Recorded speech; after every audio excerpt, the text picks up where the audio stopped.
Hello and welcome, or welcome back to my channel, where today I wanted to talk to you guys about what in a palette will make me not want to buy it, whether it's the price, the formula, the color story. What for me is kind of an instant disqualifier when I'm looking at whether or not to bring an eyeshadow palette into my collection. If you have never been here before, hello, my name is Rachel. I am a homeschooling stay-at-home mom. I really enjoy eyeshadow, particularly colorful eyeshadow, particularly these days, I would just say indie brands on the whole, and I upload several videos every week. I mean, it's been at least 4 a week for months and months now.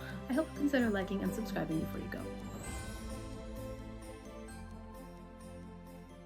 I did get this video idea from Brittany Ray. I'm going to find and link her video down below in the description box, along with today's eyeshadow look. If you want to see how I did this beautiful look, I love it so much. That's also down in the description box. But let's get going with some of these things that I look for. If I'm assessing an eyeshadow palette, should I bring it into my collection? Do I like it? Do I love it? What's drawing me to it? There are some specific things that I have learned along the way that I should be looking for, because if it has too many, or sometimes even one of these disqualifiers, it's out the door. Like, I know that I'm not going to reach for it. I'm not going to enjoy it. I'm going to feel frustrated that I spent my money on something that doesn't, tick all the boxes that I want it to tick. So one of those disqualifiers would be monochromatic. When I first started playing with eyeshadow, I was into ColourPop for a good 6 months, and I really enjoyed the formula, the quality of ColourPop. I thought that overall it was good.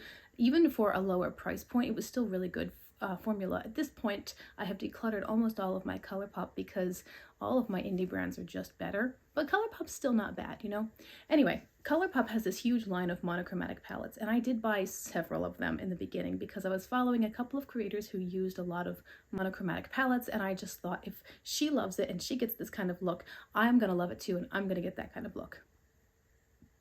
Maybe not the most sound rationale, but that's where I was. Anyway, at this point, I have learned that I don't care for monochromatic palettes because I'm experienced and skilled enough to know my own style and to know that I love to dip into a very colorful palette and challenge myself with interesting color combinations, things that you might not think work together, and then see if I can make them work together. So a monochromatic palette for me is just, it might be beautiful, but it doesn't really interest me. That's the reason that I'm hesitant about the gorgeous, gorgeous new launch from Cosmic Beauty, the Winter Wonderland palette.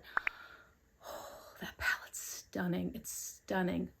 But it's really, really blue and purple. And I don't know. If that palette had some pink, some pearlescent, purpley, minty teal leaning tones, like that whole color family, it would have been an instant sell for me. But because it's pretty much just blue and purple, I think there's one mint in there and one multi-chrome that shifts pink. It's so gorgeous, but I'm looking at it and really intently assessing, will I actually get all of the use out of it that I would want if I'm going to spend the money? This one's easy. Glitter. If a palette has glitter in it, I'm not interested. I don't want it. I don't use pressed glitters on my eyes. I think they're dangerous. I think they're kind of scuzzy. I don't like the way that they look, honestly. I have seen some Instagram photos of people putting glitter on their looks, and it's not the pressed glitter that you find in the palettes these days. It's more like specialty brands that do this specialty formula that's just a whole different product, really. It doesn't seem like glitter anymore. In those cases, I can understand the draw, but I'm still not that interested in putting something chunky and potentially harmful on my eye like that. So no, if it has a pressed glitter in it, it's pretty much an instant veto. I, as a color lover, really appreciate lots of different colors. I do like to dip my toes into neutral now and then, but even the neutral palettes that I have are more neutral with a twist. They have interesting undertones, or they have a pop of color here or there that really makes the palette unique. So for me, if a palette is too neutral, it's just a no-go. I'm not interested in it. I feel like if I'm going to put the time into doing my eyeshadow look, I want it to be something that really stands out, something that is interesting or different. I do appreciate a neutral look for elegance and sophistication. That's not my journey right now. I appreciate it. I think it's beautiful. I have actually bought a few more neutral palettes so that I could achieve that if I wanted to, but eyeshadow is very much a stress reliever for me to escape from some of the mundane banalities of life or frustrations with children, and like they're napping, I'm just going to play with color for a while. So neutrals don't draw me in explicitly for that reason. Now, if I were in a different season of life, if I were working full-time or something, or I had a professional job, or even I'm a professional singer, so sometimes I'll sing at weddings or something, that's a time when I would want something more neutral. But that's not where I am right now, and that's okay. When I look at palettes and whether or not I want to bring them into my collection, if it's too neutral, I'm not interested. There are some palettes where I've had to try to mentally remove the pretty packaging and just look at the individual shadow colors, and I've realized that there's a lot of redundancy. If there's a lot of redundancy in a palette, I feel like I'm not getting as much for my money as I ought to. Like, I already have that color, I don't need 3 more of them. And even with some smaller palettes, there have been a couple smaller palettes I've owned that maybe 9 or 12 pans, and like, there's redundancy even in such a small collection. And I don't really understand why. Like, you have so few choices. Why would you bring in 2 or 3 that look very, very similar? I don't know. If a palette is just too redundant, it feels kind of like I'm being gypped, and I'm not interested in that either. In my 2 to 3 year eyeshadow journey, I have learned that there's one thing which is very important to me for the overall experience of an eyeshadow palette, and that is the packaging. I really need to enjoy the packaging. The formula could be amazing, the color story could be amazing, but if I don't like seeing it on my shelf, if I don't like pulling it out from among the other palettes, touching it, holding it, seeing the details and the design elements and the attention to detail put into the presentation, it really does drop down a few notches in terms of how much I enjoy that palette, because it's not just about applying it, it's also about experiencing it.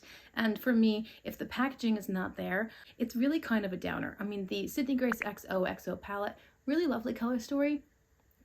I don't care for the packaging, it's meh. I also don't like the scripted lettering on the inside. I wish they were printed because the script is hard to read. It just feels a little bit less professional, I think. And I love Sydney Grace, they're my favorite matte formula. The Halloween collection from Udenzai and Angelica Nyquist. Everyone knows Angie's my favorite content creator here on YouTube, and I love the Hella palette. I love Udenzai, my favorite brand, so it's a match made in heaven.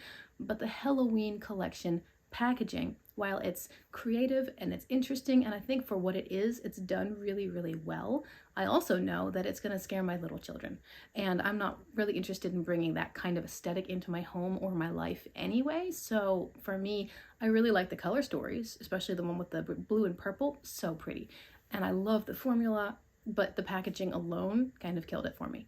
Unearthly Cosmetics is the same thing. Almost, not everything, almost everything that they release has this this very sexualized vibe to it, and I don't need that in my world. I don't need my daughters to see that. I don't need that. I'm not interested. So there have been a few Unearthly palettes that I was interested in for the color story. I hear the formula is incredible, and because the packaging was fine, like the packaging was totally acceptable by my standards. I haven't bought any Unearthly yet, but there are only a few that I would consider because the packaging is not something that I want to avoid. I've probably tried 20 or 30 different brands during my experiences with eyeshadow, and at this point I have a pretty firm idea. I know pretty well what I like, how I like to work, how I like to build my looks, the formulas that I like, and there are some formulas that I have tried and have decluttered because of the formula. ColourPop, I only have 1 or 2 ColourPop left. Again, they're not bad. Like I said in the beginning of the video, they're pretty good, but they're not nearly as good as everything else that I own. So when I have a ColourPop palette and I might really love the packaging and really love the color story, and then I put it on my eyes, it's just kind of a letdown. It's, for my own aesthetic, it's not what I'm wanting. If I wanted like really light washes of colors and softer, more subtle looks, maybe ColourPop would be a better fit, but where I am now, if I've tried a formula and it's just not there for me, that's pretty much a veto as well. In fact, there are some brands on social media, for example, that I have unfollowed because I'm just not interested in their product anymore. I've tried them and I've formed my opinions, and I'll let them go. If a palette feels unbalanced to me, you know, maybe it's all dark or it's all light, it's going to be a lot less appealing. I'll give you perfect examples. The Royal Europe palette from Nomad Cosmetics is beautiful, but it's so dark. Even the shimmers are so dark, and I think that they're gorgeous, but it's just not for me. I mean, I'm going to want a light tone, an inner corner highlight, a mid-tone, something to blend out. And that palette is nothing but really deep mid-toned or darker shades. So it's beautiful, and it's a great fit for somebody else. And it'd be so easy to bring in a different palette and work them together, but I don't want to go and spend my money on something that I know is not going to be everything that I'm looking for. Also, if a palette is too light, like a fully pastel palette, I'm a little bit more drawn to that because I do prefer light to mid-tone shimmers. So I know that a fully pastel palette is going to give me lighter shimmers, and I can use the pastels, inner corner highlights, etc. I am more drawn to a fully pastel palette like Garden of Juvia's. I really like that palette, actually. I also, however, like what Blend Bunny did with their Sickly Sweet pastel palette because they brought in, I think, 5 quite deep shades. Now, the struggle is to take a pastel on one end of the spectrum and to take a dark matte on the other end of the spectrum and try to bridge the gap. There's no mid-tone. You know, there's a space in the middle where they're struggling to meet. But overall, if a palette is unbalanced to me, like I decluttered my Melt Amor y Mariposas palette for just this reason. It was beautiful and I very much enjoyed the formula, especially the super creamy, lovely, shimmery, sparkly shimmers. But there were no lighter tones and I felt like the palette's just too dark. It's just too dark. So if there's an imbalance in the depth in the palette, it's kind of a turn off. Kind of along those same lines, if there's an imbalance in the formula, I prefer a matte heavy palette with some shimmers. If a palette is all shimmers, I'm probably almost never going to reach for it. I do have an all shimmer palette in my Adept Plain Jane, and it's so pretty, but I kind of forget about it. I kind of do. I love when I do remember it because it adds this kind of sparkle. You know, this is very much like the Plain Jane shimmers. This kind of sparkle and height of reflection, it adds that to my looks, but I kind of forget about it because I'm not reaching into that palette for anything else. So I have to go through another step in my mind where, okay, I've created my look, and now I'm gonna go elsewhere to bring in a new sparkle. Do you know what I mean? So if the palette's all shimmer, I'm not that interested. If it's all matte, that's better, but I do prefer a couple of shimmers, a couple options.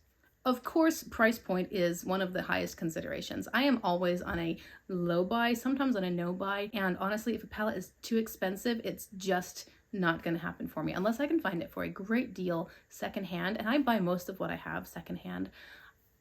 There are some truly gorgeous palettes out there, but when I see the prices, my mind is blown. Like, that's not my tax bracket. I can't do that. So I have to be content with lower, more affordable, more doable prices. And again, I'm happy to buy secondhand, and I often find slightly higher palettes for lower prices because they're pre-owned. I'm completely okay with that. And the last consideration that I want to mention in today's video is the size of the palette. I pretty much don't care for anything smaller than like a 6-pan, and I don't care for anything larger than 18. Even 18 is kind of like, oh, that's a little bit big. I have a couple palettes that are like 30 pans, the 2 Michaela palettes I have, and I have the BH Naughty palette. I have the Earthy 42 from Beauty Bay. These are huge palettes. The problem with a really large palette is that I start to feel overwhelmed. Like there are too many options and I'm feeling crushed, creatively crushed. I don't know where to start. I don't know where to go.